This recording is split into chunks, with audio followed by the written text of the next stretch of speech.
我係 Suki 啊，早兩日同大家出呢一個大圍站睇樓，我哋今日咧就不如去火炭站睇下咯。好，話咁快我哋就嚟到呢個火炭站啦，我哋四周圍睇下先。咁站嘅隔離咧就係一個星海堤岸，同個火車站距離就大概1至2分鐘到。咁而家我哋話咁快就落到去地面啦。喺 D 出口對面馬路呢度就係啦。我哋四周圍望下個環境先，呢個係入口大堂，上到嚟呢一層咧就係平台層。咁我哋沿住呢條小路上去咧，就可以去返座嘅樓下，咁就可以上到單位噶啦。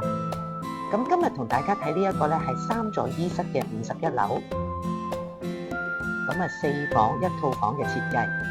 先入主人房睇睇先。呢個係主人套間，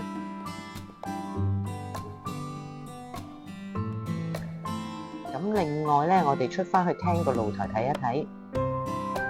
咁佢遠望咧就吐露港馬鞍山，前面咧就係魚龍山。由露台呢邊望返個直廳，另外一邊手咧就有2間房嘅。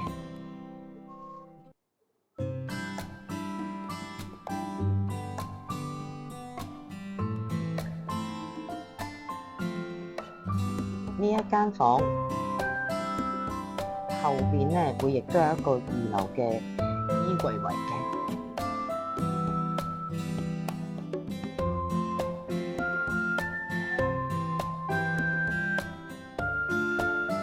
再望多次個廳，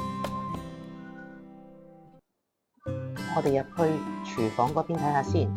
門口一開咧，呢個就係工人套廁。房位咁啊，基本嘅發展商提供電器嗰啲就全部齊晒噶啦。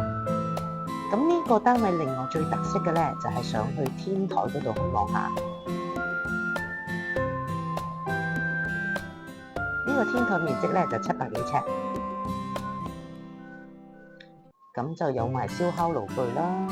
咁水，如果大家對我啱啱介紹嘅星海堤岸有興趣嘅咧，可以隨時聯絡我，我幫你安排睇樓啊。